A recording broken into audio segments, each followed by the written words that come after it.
Hello everyone, my name is Zard and welcome back to another video, and today I'll be taking a look at Pop Television number 1259 from Parks and Recreations. This is Jeremy Jamm. We have been jammed. Self-jam. We got jammed.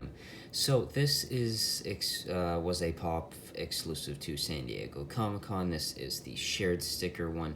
I like this figure. Jeremy Jamm is for sure Councilman Jamm, however you want to refer to him. Is not my favorite character in Parks and Recreation at all, but I do like getting different characters from Parks and Recreation, and I happened to find it yesterday at mypops.ca, their store, which I went to yesterday, and this was a pop that I picked up from there.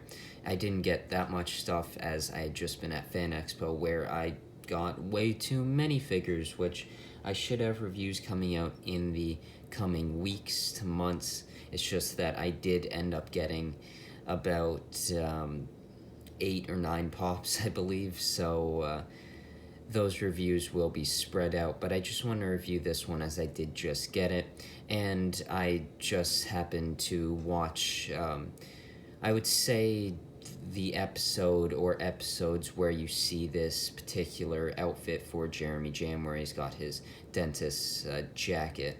I began watching Parks and Recreation about 2 or 3 weeks ago, and like any series that I begin to watch and really end up like, similar to Stranger Things, I go out and buy all the Funko Pops. Now, luckily in this case, there's only 2 waves of commons and a bunch of exclusives, so it's not like 100 or 110 or however many Stranger Things Pops there are less here, so it's a bit of an easier thing to collect, whereas collecting the Stranger Things Pops, even though I've gotten quite a few in the last few weeks, I'm still missing quite a lot. Like, I don't have any from Season 3, I have at least one from each of the other seasons, though. But enough of Stranger Things.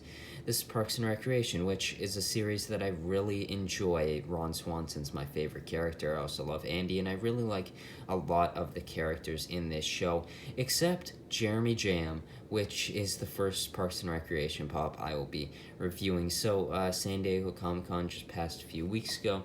This is the shared sticker right here. It's a nice sticker. The green and the yellow I think is cool. Of course, green stickers aren't that rare with Funko Conventions exclusives, because of course you've got Emerald City Comic-Con, which always has green convention stickers, but I do really like this one. It for sure changes it up from the like yellow and blue design, or it seems to me that all San Diego Comic-Con figures integrate some sort of yellow into their stickers, and I think this is a really cool one. I want to get one of the figures with a convention sticker, because I think that one's really cool. I'm just not sure who I'd like to get. There's a few that I do want to get from San Diego Comic-Con, including He Who Remains, the Purge Trooper, really all the Star Wars stuff, and then there's some sodas like Star-Lord and old Bilbo Baggins that I'd like to get. So looking at the side of the box there, you have the mural that's in the Parks Department office, Jeremy Jamm there, the number of the figure, and then you have the most recent common wave of Parks and Recreation Pops with Leslie the Riveter, Andy as Princess Rainbow Sparkles, Janet Snakehole, Duke Silver, and the Hunter Ron, which does have a chase. The Jeremy Jamm name is there, and now I'll just take this out of the protector and look at the pop a bit more.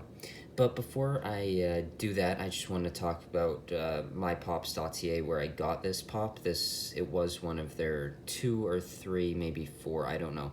They have a few stores which I went to, one of them, and this was the figure I picked up, and they also put it in a protector, which I liked. I'm not 100% sure on whose protectors these are, but I've got a couple of them in the last little while for my Stranger Things Pops, as well as this Jeremy Jamm here, and I really like them. They're sort of in the middle between a like $1 protector that you get at GameStop and then the hard stacks that Funko makes and other companies as well, which, you know, those are like $10, maybe even $15, so I do like this one where you can get a pack of them and they're not as expensive. But one thing that I really like is they like have really hard corners. The plastic at the front's a bit softer, but the corners are really soft, which I do like for keeping the pop safe, which is obviously what you want with a protector. So now just take a look at the pop.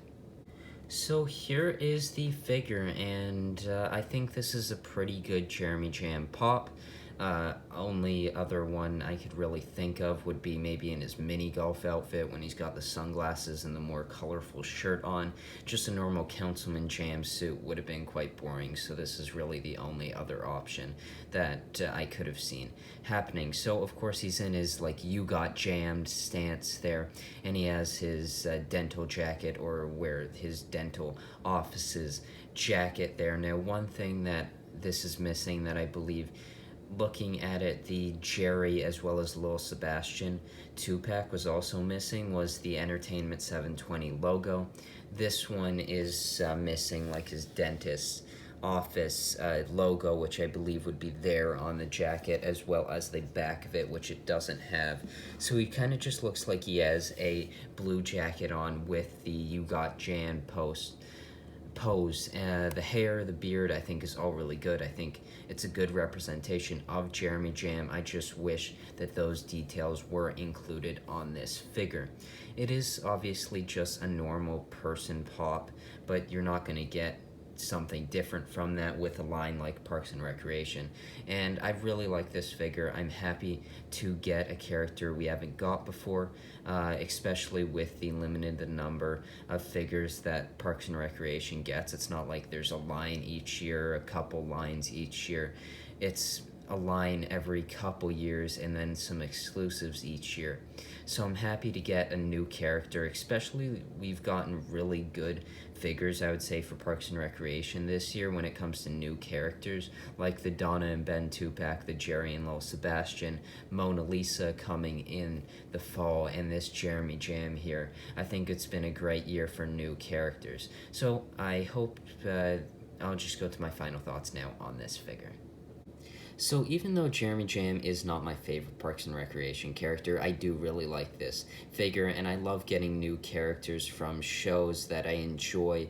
And I think it was cool to make Jeremy Jamm as a San Diego Comic-Con exclusive. This is for sure not a character I'd like to see in a common wave, especially since we haven't had Anne or Chris in any sort of pop form. So I'm happy to get a figure or a character like this in a convention exclusive. Another case like that is what we should be having for New York Comic-Con, which is Mona Lisa, Jean-Ralphio's sister, who I'm excited to see that figure. And even I love New York Comic-Con exclusive stickers. I like that one this year, so I'm really excited for that Mona Lisa figure. And once again, it's another case where I like getting characters like that. Another example of that was Mose last year for The Office, this year being Kelly, but last year was Mose. I just love getting characters like that. One for Parks and Recreation that I'd absolutely love to see would be Perd Hapley. He's one of my favorite reoccurring smaller characters in the show, and I'd love to see him as a San Diego Comic-Con exclusive, New York Comic-Con exclusive, WonderCon, Emerald City Comic-Con, whatever it might be. I just love to see Perd Hapley as a convention exclusive, and I think it's one of the characters that after you've made a lot of the main cast, I believe that convention exclusives should focus on some more interesting characters we haven't got before, like this Jeremy Jamm here. I like the sticker here, the figure is good, and I think it was a good addition to the Parks and Recreation Funko line.